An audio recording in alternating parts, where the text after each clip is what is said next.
हैं। अभी तो कुछ नहीं मिलते हैं और ना ही मतलब कोई अभी कॉल करता है और नहीं कॉल करने पे रिसीव करते हैं। मदद मतलब दिनेश जी किए थे, निरहुआ जी, जिनका फर्स्ट मूवी निरहुआ रिक्शा वाला आया रिक्शा था। वाला मूवी आया था। तब नहीं। खेसारी जी के साथ मतलब वो हमेशा रहते थे, उनके ऑफिस में मतलब ज़्यादा उनसे ज़्यादा कांटेक्ट थी। नहीं, बच्चे सब के बारे में अभी तो कुछ बोले भी नहीं। इस वक्त हम लोग पश्चिमी चंपारण जिले के रामनगर प्रखंड के नौका टोला मोहवी गांव में मौजूद हैं और हमारे सामने उसी महान व्यक्ति की धर्म पत्नी बैठी हुई है जिन्होंने अपना ऐसा पहचान बनाया कि भोजपुरी के उस मुकाम तक पहुंचा दिया और उनके दम पे बड़े बड़े डायरेक्टर और बड़े बड़े भोजपुरी के अभिनेता लोग अपना नाम रोशन किए।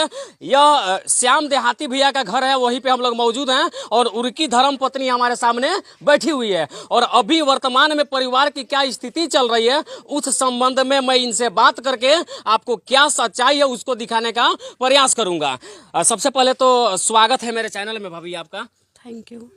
अच्छा, अब भैया हमारे बीच तो है नहीं, लेकिन परिवार का किस प्रकार से स्थिति चल रहा है उसको जरा बताइए आप। परिवार का स्थिति मतलब अभी ठीक नहीं है, वैसे ही मतलब जैसे चल रहा है। किसी तरह से चलाने का प्रयास किया जा रहा है। अच्छा, जब भैया थे तो इंडस्ट्री से उनको अपने कमाई का कुछ पैसा मिलता था, लेकिन इस वक्त वे सारे फाइनेंशियली जो भी फायदे हैं वो मिलते हैं नहीं मिलते हैं? अभी तो कुछ नहीं मिलते हैं और ना ही मतलब कोई अभी कॉल करता है और नहीं कॉल करने पे रिसीव करते हैं लोग, बहुत लोग। यानी कि कोई बात करना भी नहीं चाहता है नहीं। और मदद करने की तो बात ही छोड़ दीजिए। नहीं तो मदद मतलब दिनेश जी किए थे, निरहुआ जी, जिनका फर्स्ट मूवी निरहुआ रिक्शा वाला आया रिक्शा था। वाला मूवी आया था। तो वो मेरे पास बाद में कॉल किए तो वहीं बच्चे लोग का एडमिशन कराए। अच्छा, बच्चा सबका पढ़ाई मतलब चल रहा है किसी तरह हाँ, से? बच्चा सबका पढ़ाई चल रहा है, अच्छा स्कूल में एडमिशन हुआ है, प्राइवेट इंग्लिश मीडियम है, तो उसमें उन लोग का पढ़ाई चल रहा है। तो उन्होंने प्रिंसिपल से बात किए तो एक बच्ची का फीस उन्होंने माफ़ किया है और अभी तक तो वो ही मतलब फीस उस दिए हैं, उन लोग का जो भी बुक वुक का चार्ज है सब वही दिए हैं, तो वही मतलब मेरा हेल्प किए हैं। बाकी उसके अलावा किसी ने मदद करना अब मतलब नहीं? खेसारी जी के साथ मतलब वो हमेशा रहते थे, उनके ऑफिस में मतलब ज़्यादा उनसे ज़्यादा कांटेक्ट थी। तो वो पता नहीं, पहले तो बोल रहे थे कि जब भैया थे ना तभी कि वो कंपनी में 5 लाख रुपया दिए हैं। अब तो उसके लिए आइडिया मुझे नहीं है कि दिए हैं कि नहीं दिए हैं, बट उनके नहीं रहने के बाद 3 मंथ का रूम रेंट उन्होंने दिया है मुंबई का। और बच्चा सब के बारे में उन्होंने ज़्यादा कुछ हेल्प नहीं किया नहीं, है? बच्चे सब के बारे में अभी तो कुछ बोले भी नहीं है।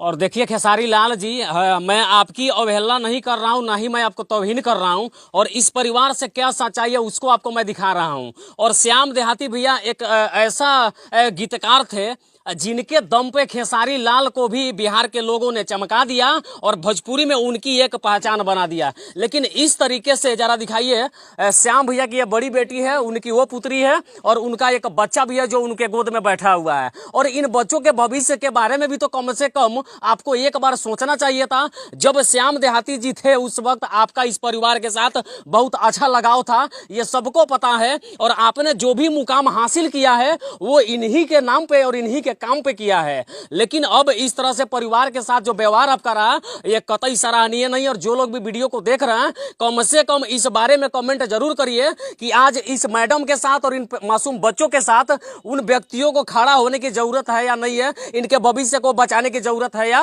नहीं है। और श्याम देहाती भैया की मैं बात करूं तो 2006 में शायद ये मुंबई गए थे, यही सच्चाई है? जी।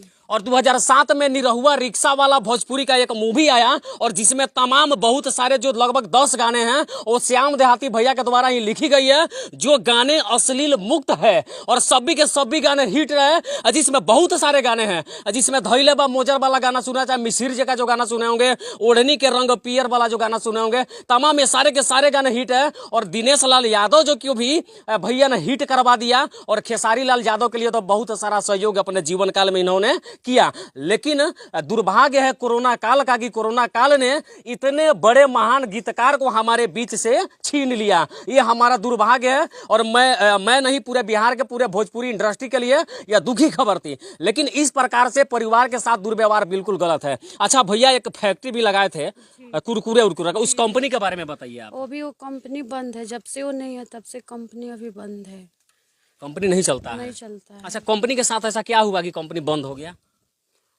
वैसा ही, बट उनके जैसे मतलब कोई चाहिए ना, और मतलब हर एक चीज़ से प्रॉब्लम है हम लोग को, तो इसलिए कंपनी बंद है अभी। तो अभी कोशिश में लगे हुए हैं लोग कि कोई मतलब मंथली पे लेके चलाए या कुछ भी, तो उसको तो बेचेंगे तो वो तो कबाड़ में जाएगा, नुकसान हो जाएगा, नुकसान हो जाएगा, तो कोई खरीदेगा भी नहीं। तो अब देखिए, अब आगे, अभी तो बंद है, अब आगे क्या करते हैं ऊपर वाले। अच्छा, मतलब कि मैनेजिंग करने वाला कोई नहीं है, इस वजह से कंपनी भी बंद पड़ा है। मतलब हर एक चीज़ से प्रॉब्लम है, पैसा का प्रॉब्लम, सब चीज़ से प्रॉब्लम है। अच्छा, हम लोग यहाँ पे हैं, हम लोग कोशिश करेंगे इस बच्चे के साथ कदम से कदम मिला करके खड़ा होने का, और जहाँ तक हम लोगों की इच्छा शक्ति होगी वहाँ तक मदद करने का। ये मैं ऑन वीडियो सभी लोगों को बता रहा हूँ। लेकिन भोजपुरी इंडस्ट्री के उन सभी महान गायकों और संगीतकारों, गीतकारों और महान महान नायकों से मैं कहना चाहता हूँ, हीरो लोगों से कहना चाहता हूँ कि कम से कम इन बच्चों के भविष्य को एक बार देखने का प्रयास किया जाए और इन बच्चों के भविष्य को बनाने का प्रयास किया जाए। और साथ में हमारे साथ जो मैडम यहाँ पे बैठी हुई है, इनका भी बहुत बड़ा योगदान भैया को आगे बढ़ाने में था, तो कम से कम इनके भविष्य को भी देखने का प्रयास किया जाए। अच्छा, वीडियो के माध्यम से उन सभी इंडस्ट्री के लोगों को आप क्या कहना चाहेंगे? वीडियो के माध्यम से मैं सबसे पहले तो मैं सबको प्रणाम करना चाहती हूँ, और जो भी मतलब ये वीडियो देख रहे हैं तो वो सब लोग मतलब बच्चों सब के बारे में सोचे। और सब ने बोला था कि भाभी, हम आपको उनका जो एक चैनल है उस पे हम अपना मतलब मंथली में एक एक सॉन्ग देंगे, तो लेकिन अभी तक तो उन्होंने कोई अभी सॉन्ग नहीं दिया। कल्लू जी बोले थे, समर सिंह जी बोले थे। तो हाँ, मैं गई थी मुंबई वहाँ रूम खाली करने, तो समर सिंह जी ने फ़्लाइट का 4 टिकट उन्होंने बुक किया था, उसका चार्ज मुझे नहीं देना पड़ा। लेकिन वादा जो भी लोग किया था उस पे कोई खरा उतर नहीं पाया। नहीं, कोई नहीं खड़ा उतर पाया। लेकिन मैं दिनेश जी को दिल से धन्यवाद करना चाहती हूँ कि इस बुरे वक्त में मेरे बच्चों के साथ इतना वो हेल्प किए, नहीं तो अभी मेरे बच्चे वो पढ़ते नहीं, सरकारी स्कूल में पढ़ते। अच्छा, बच्ची लोग जहाँ पे पढ़ती है वहाँ का फीस कितना है? 1400 रुपया। अभी छोटी है ना, तो दोनों का 1400 लगता है, और बस चार्ज 800 लगता है दोनों का, तो उन्होंने ही फीस दिए हैं। अच्छा, 800 एक बच्ची का लगता है कि दोनों का 800 फीस का बस चार्ज लगता है 800। अच्छा। 400 एक जन का लगता है, 400 एक जन का, तो दोनों का 800 हुआ, और 2800 लगता है इन लोग का स्कूल फी। स्कूल का 2800 लगता है? हाँ, तो अच्छा स्कूल है, इंग्लिश मीडियम स्कूल है। तो दिनेश जी बोले थे कि आप दोनों का फ़ी माफ़ कर दीजिए, पढ़ाइए बच्चे लोग को, हम आपके स्कूल में प्रोग्राम कर देंगे। तो प्रिंसिपल बोले कि मतलब इतना बड़ा शहर तो नहीं है, यहाँ पे आप आइएगा प्रोग्राम करने तो शोरगुल होगा, ज़्यादा भीड़ इकट्ठा हो जाएगा, तो ये हम लोग के लिए अच्छा नहीं है। तो उन्होंने बोले कि ठीक है, तो आप उनके पिता नहीं है तो आप उन लोग को अच्छा से शिक्षा दीजिए। तो बोले कि ठीक है, तो कैसे भी करके हम एडमिशन कराए यहाँ पे, और ये लोग पढ़ते हैं, और एक बच्ची का फीस माफ़ है, एक ही का देना पड़ता है अभी। एक ही का चार्ज देना पड़ता हाँ, है? एक ही का चार्ज देना पड़ता है। और ये इस परिवार की सच्चाई हम आपको बता रहे हैं कि श्याम भैया के नहीं रहने के बाद इनको किस किस परेशानियों से गुजरना पड़ा है। तो कम से कम एक बार इस वीडियो को देख करके भोजपुरी इंडस्ट्री के तमाम बड़े बड़े जो लोग हैं, जो चमकदार सितारे कहे जाते हैं, तो कम से कम एक बार दया दिखाने की जरूरत है। और जितनी खर्च इनके पढ़ाई के लिए वो आपके कमाई का एक छोटा सा भी हिस्सा नहीं है। यदि थोड़ी सी ध्यान दे दी जाए तो इन कम से कम इन मासूम बच्चों का जीवन बचेगा और इनका जीवन भी थोड़ा अच्छा से कट सकेगा। और यहां से यही सच्चाई दिखाते हुए मैं संजीत कुशवाहा, जय हिंद।